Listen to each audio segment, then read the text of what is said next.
Hello students, मैं VK Dubey, PGT history, केंद्रीय विद्यालय मुरादनगर, आयुध निर्माणी से आपके समक्ष पाथ टू मॉडर्नाइजेशन, आधुनिकीकरण के रास्ते नामक पाठ लेकर प्रस्तुत हूँ, जो कक्षा 11वीं का 11वां पाठ है।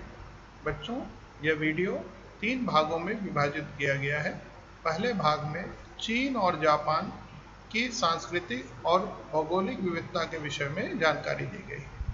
दूसरे वीडियो में आपको जापान किस प्रकार से आधुनिकीकरण के रास्ते पर आगे बढ़ता है उसके विषय में विस्तार से बताया गया है। और तीसरे वीडियो में आपको बताया गया है कि चीन किस प्रकार से आधुनिकीकरण के रास्ते पर आगे बढ़ता है। और उसमें तीसरे वीडियो में तुलनात्मक अध्ययन भी किया गया है कि दोनों के रास्ते किस तरह से आधुनिकीकरण के लिए अलग अलग थे। मॉडर्नाइजिंग चाइना, चाइना का आधुनिकीकरण। चाइना का जो आधुनिकीकरण है वह 3 प्रश्नों के इर्द गिर्द घूमता है। पहला, how to regain sovereignty. Second, how to end the humiliation of foreign occupation.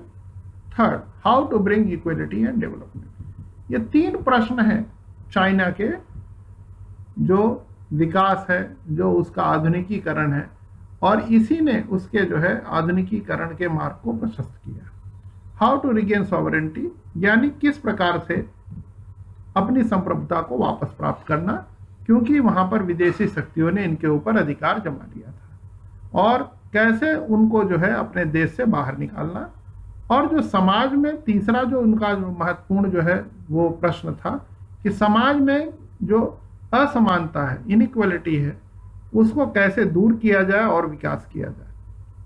तो बच्चों, इस मुद्दे पर 3 प्रकार के विचार रखे गए हैं। पहला, जो आरंभिक जो रिफॉर्मर्स थे जैसे कांग यूई, लियांग किचाओ, वह कहते हैं कि ट्रेडिशनल जो पारंपरिक विचार है उसके द्वारा हम जो पश्चिमी देश हैं, जो उन्होंने आकर के यहाँ चुनौतियां प्रस्तुत की, जो इनको गुलाम बना लिया, उससे मुक्ति प्राप्त कर सकते हैं। दूसरा है बच्चों, रिपब्लिकन रिवोल्यूशनरी जैसे सन यात सेन, जिन्होंने रिपब्लिक की स्थापना, चीनी गणराज्य की स्थापना की।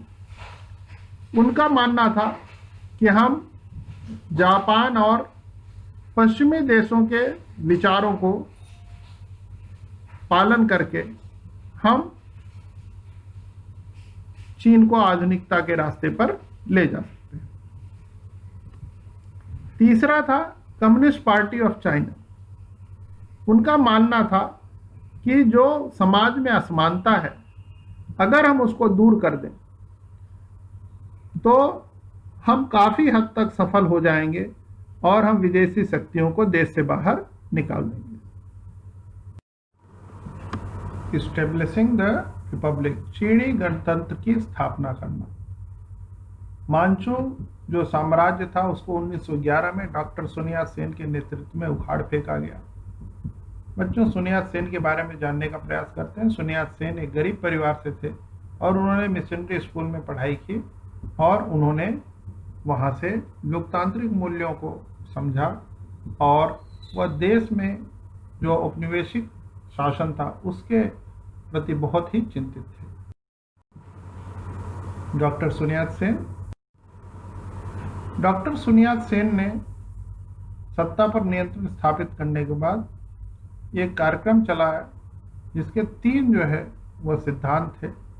सन मिन चुई, सन मतलब राष्ट्रवाद यानी मांचू साम्राज्य को उखाड़ फेंकना, डेमोक्रेसी यानी लोकतांत्रिक सरकार का गठन, तीसरा सोशलिज्म, समाजवाद, यानी सभी को जो संसाधन है उसमें भागीदारी सुनिश्चित की जाए, सभी को जो संसाधन है बराबर रूप से मिले, प्राप्त हो। तो यह 3 जो है उनके प्रमुख जो है कार्यक्रम थे, उनके सिद्धांत थे।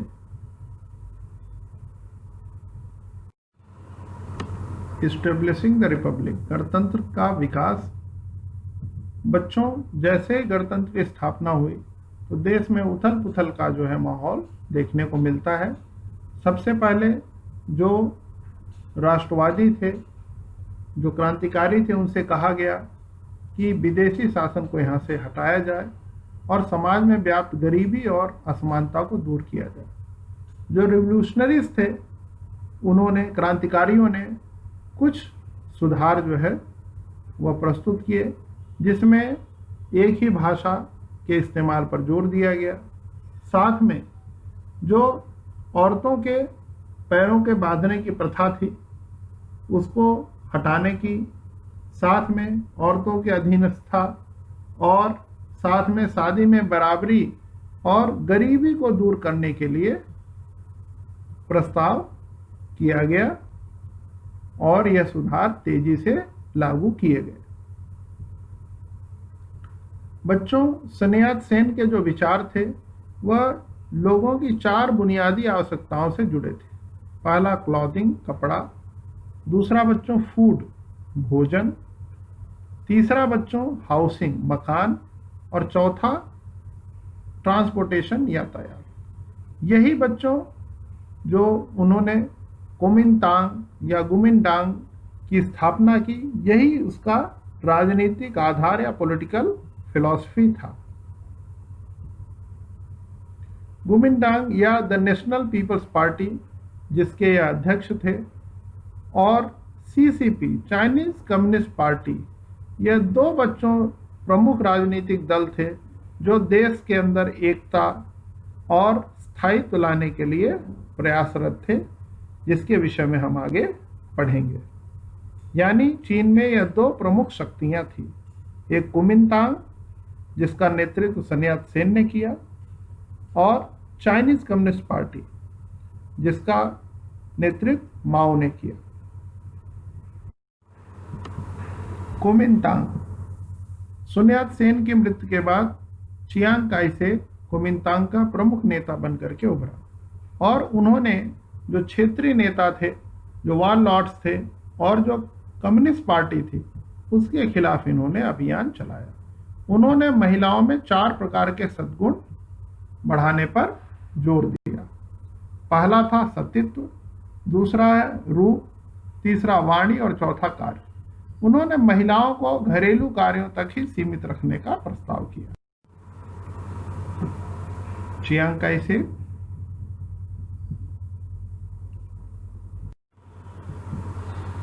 China under Chiang Kai-shek. Chiang Kai-shek के नेतृत्व में चीन, बच्चों, जो कुमिनतांग था उसका जो आधार था वह शहरी क्षेत्रों तक था। जो शहर में काम करने वाले कामगार थे, मजदूर थे, विशेष करके महिलाएं, उनको बहुत कम सैलरी मिलती थी। और बच्चों, धीरे धीरे सांस्कृतिक और जो सामाजिक मूल्य हैं उसमें बदलाव देखने को मिलते हैं।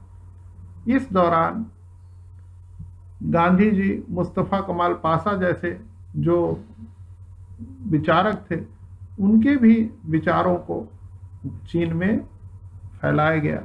1928 में एक राष्ट्रीय सरकार का गठन किया गया, जिसका जो है मुखिया, जिसका प्रेसिडेंट चियांग काई-शेक को चुना गया। बच्चों, लेकिन यह जो सरकार थी वह जो समाज के उद्देश्य थे उसको पूरा करने में सक्षम नहीं थी। और जो डॉक्टर sun यat-sen के जो विचार थे, रोटी, कपड़ा, मकान और यातायात या परिवहन, उन लक्ष्यों को प्राप्त करने में यह असफल रही, क्योंकि इसका जो आधार था वह शहरी क्षेत्रों पर ज़्यादा था और यह ग्रामीण इलाकों में जो किसान थे, मजदूर थे, उसको यह नज़रअंदाज कर रहा था।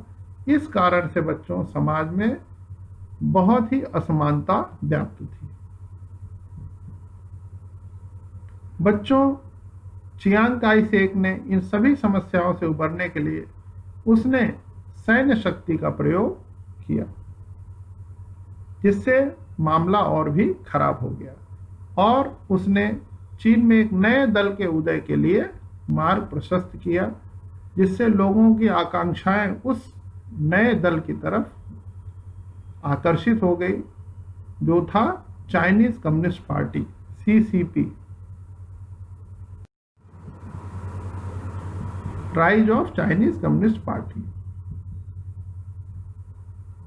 बच्चों, 1937 में जब जापान ने चीन पर अटैक किया, उस समय कुमिनतांग ने उसको रोकने के बजाय वह मूक दर्शक बना रहा, और जैसे जैसे बच्चों उसके साथ युद्ध होता रहा, उनको बहुत सारी अन्य समस्याओं का सामना करना पड़ा।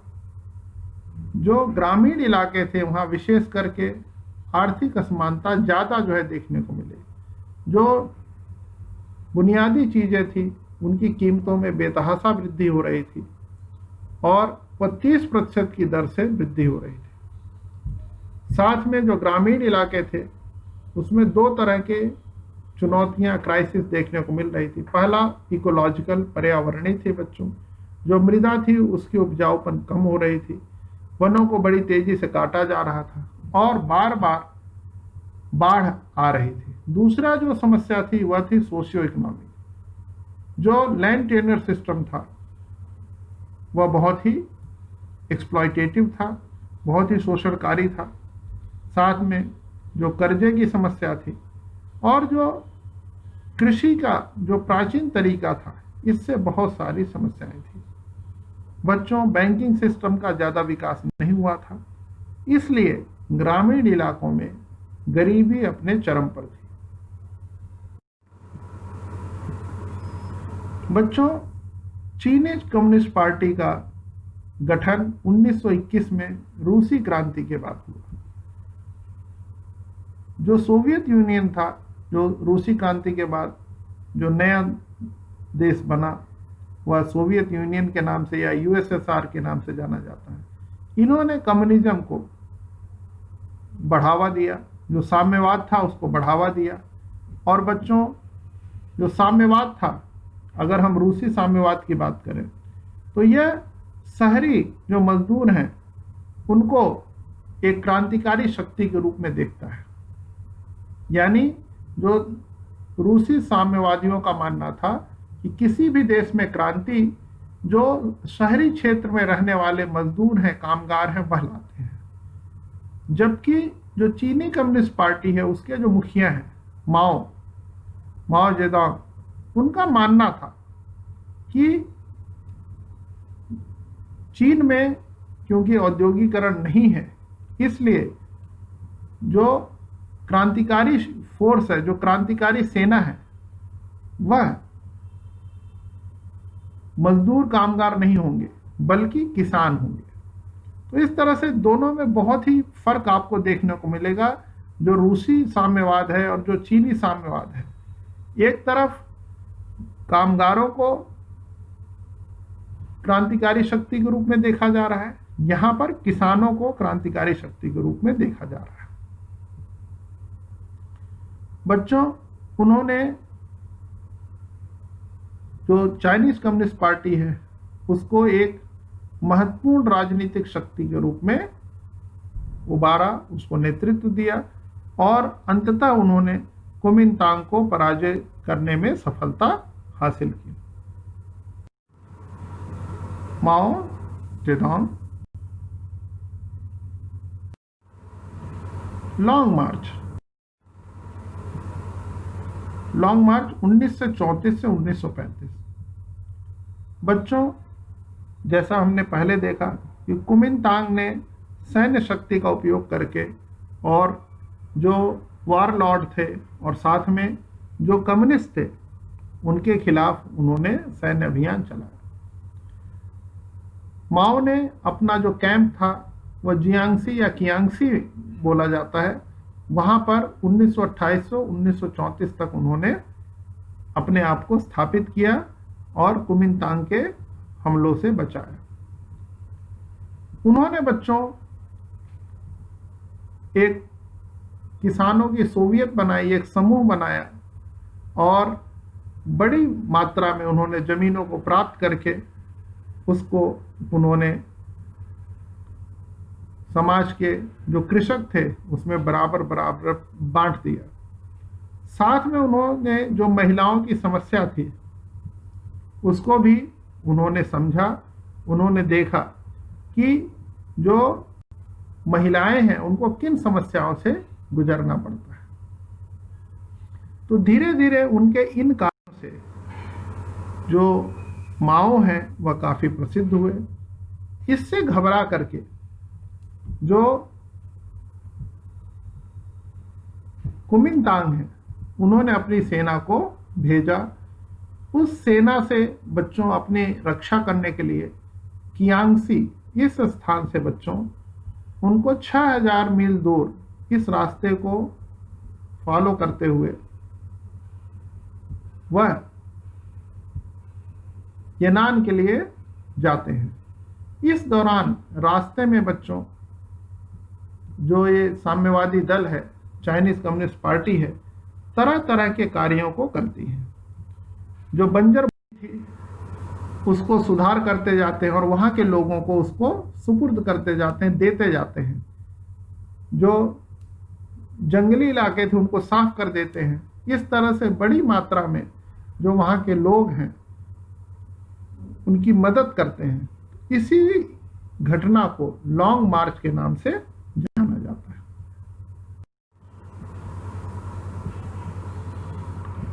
तो कुमिनतांग ने जो ब्लॉकेड किया, जो कम्युनिस्ट लोगों को घेरने की कोशिश की, इससे बचने के लिए जियांगसी से येनान के लिए जो कम्युनिस्ट पार्टी है उसके नेता हैं माओ, वह अपने समर्थकों के साथ जियांगसी से येनान को निकले जो 6000 मील दूर था। बच्चों इस दौरान उन्होंने जो लैंड रिफॉर्म्स किए उसने लोगों को इनके प्रति समर्पित किया और इनकी जो पॉपुलैरिटी थी उसमें ज़्यादा वृद्धि हुई और वह एक सर्वमान्य नेता के रूप में वह उभर करके सामने आए। Establishing the new democracy. दूसरे विश्व युद्ध के दौरान और चीन का जापान के साथ युद्ध हो रहा था, इसमें कुमिनतांग और माओ दोनों ने मिल करके लड़ाई लड़ी। लेकिन अंततः जब युद्ध खत्म होने वाला था तो कुमिनतांग का जो नेता, जो मुखिया है चियांग काई शेक, उसको पता चल गया कि अब उसके हाथ से देश निकल चुका है और लोगों का जो समर्थन है वह माओ के प्रति है। इसलिए बच्चों वह चीन छोड़ करके भाग जाता है और ताइवान चला जाता है और माओ के लिए आसान हो जाता है कि वह एक नए चीन की स्थापना करे। माओ बच्चों 1949 में पीपल रिपब्लिक ऑफ चाइना यानी एक गणतांत्रिक चीन की स्थापना करते हैं। नए लोकतंत्र के संज्ञा पर, नए लोकतंत्र का आधार बना करके। बच्चों इस दौरान जो अर्थव्यवस्था है वह सरकार के सीधे नियंत्रण में आ जाती है और जितनी भी बच्चों निजी संपत्तियां थी, निजी कंपनियां थी, वह सब भंग कर दी जाती हैं और सबका पब्लिक एंटरप्राइज के रूप में या सार्वजनिक क्षेत्र के रूप में मान्यता दे दी जाती है। यानी सारा का सारा जो संसाधन है वह इस नई सरकार के अधीन हो जाता है।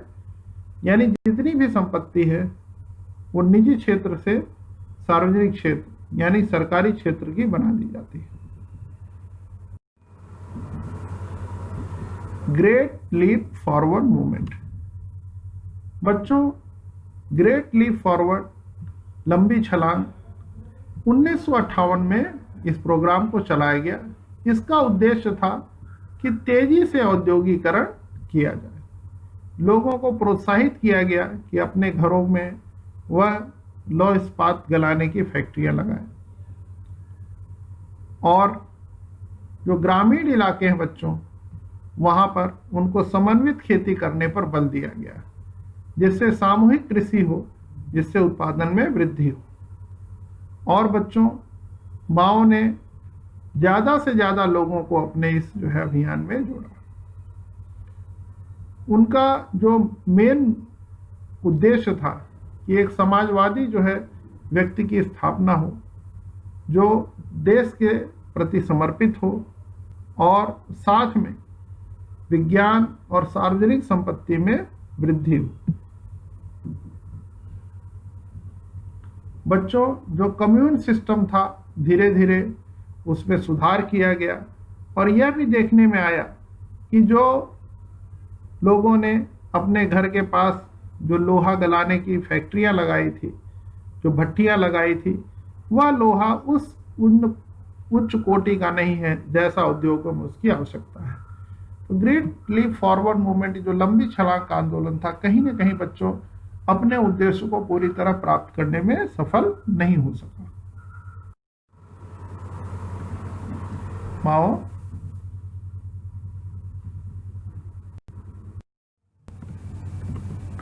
ग्रेट प्रोलिटेरियन कल्चरल रिवॉल्यूशन, महान सर्वहारा सांस्कृतिक क्रांति।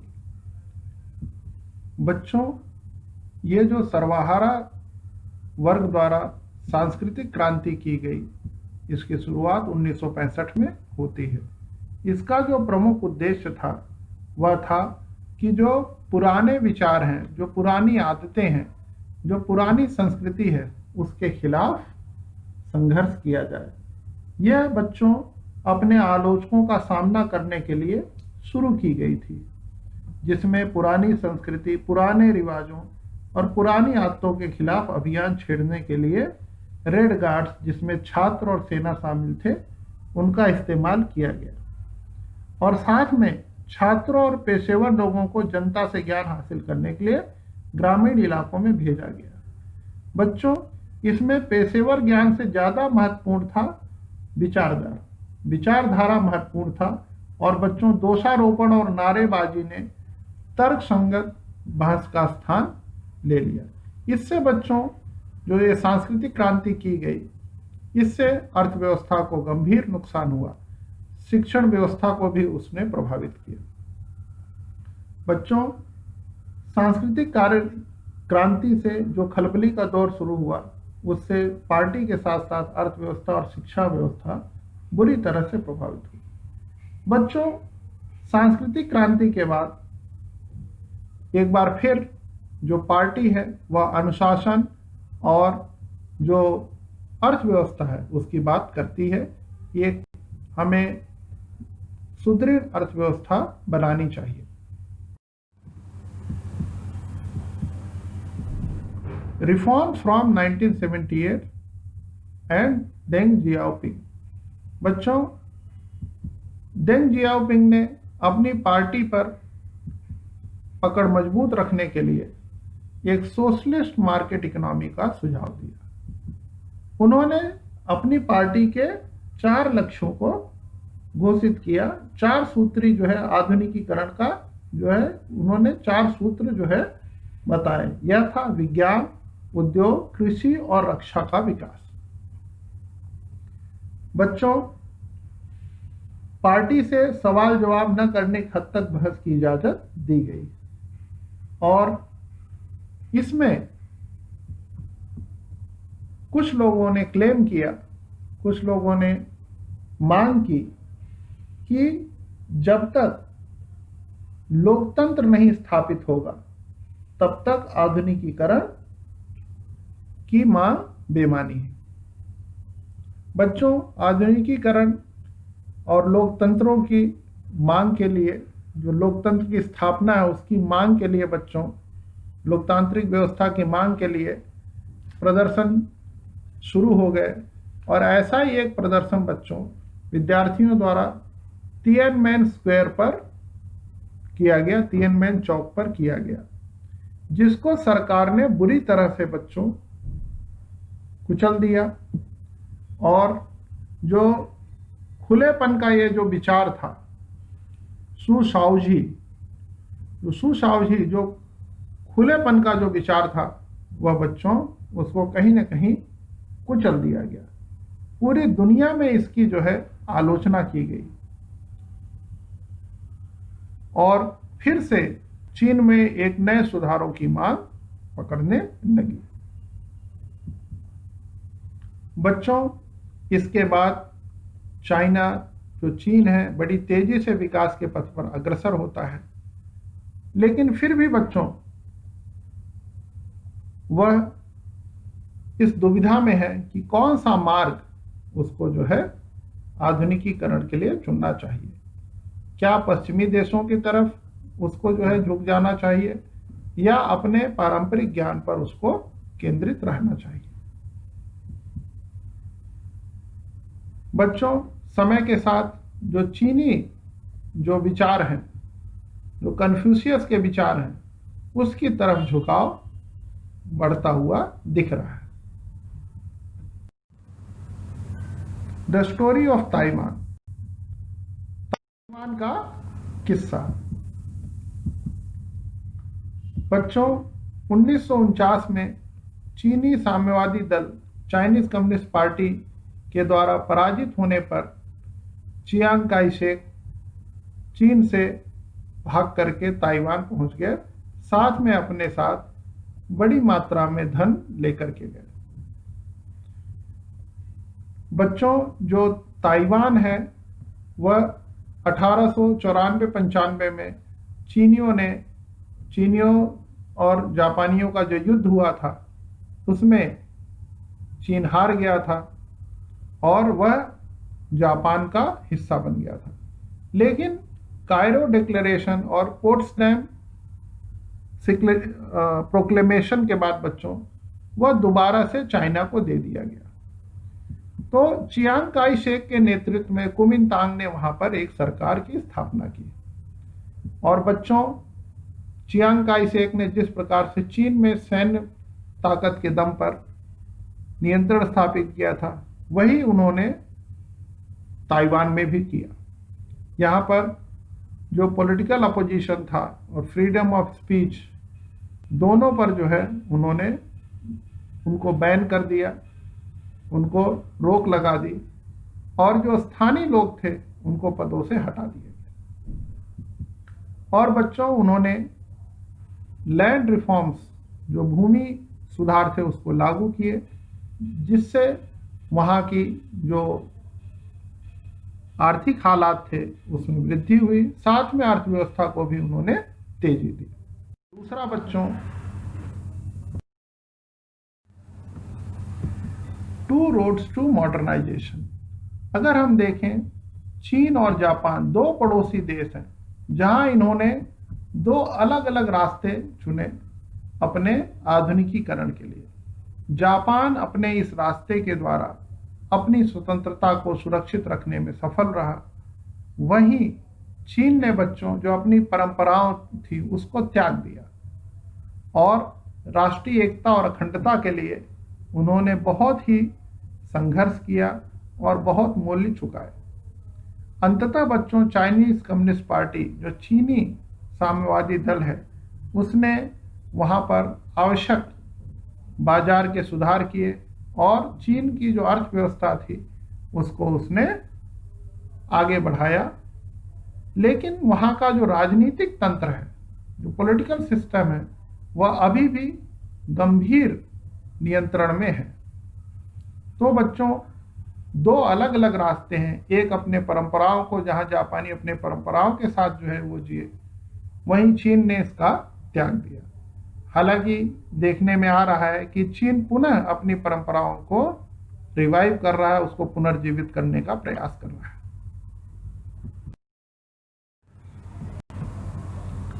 धन्यवाद। आप लोगों के सुझाव, सलाह आमंत्रित हैं, जिससे हमें प्रेरणा मिले कि हम आगे और बेहतर कर सकें। धन्यवाद।